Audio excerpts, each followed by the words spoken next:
When using ultrasound to place a needle, one fundamental principle must always be observed. The tip of the needle should remain visible at all times.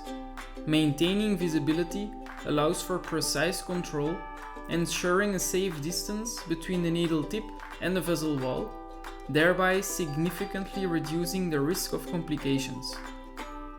This best practice is equally important in both longitudinal and transverse views. When the needle tip is not visible, the risk of vessel perforation increases. Even if the needle merely touches the vessel wall without perforation, this can result in scraping, a condition that may contribute to the development of stenosis over time. By adhering to this principle, you ensure safer procedures and better long-term outcomes for patients.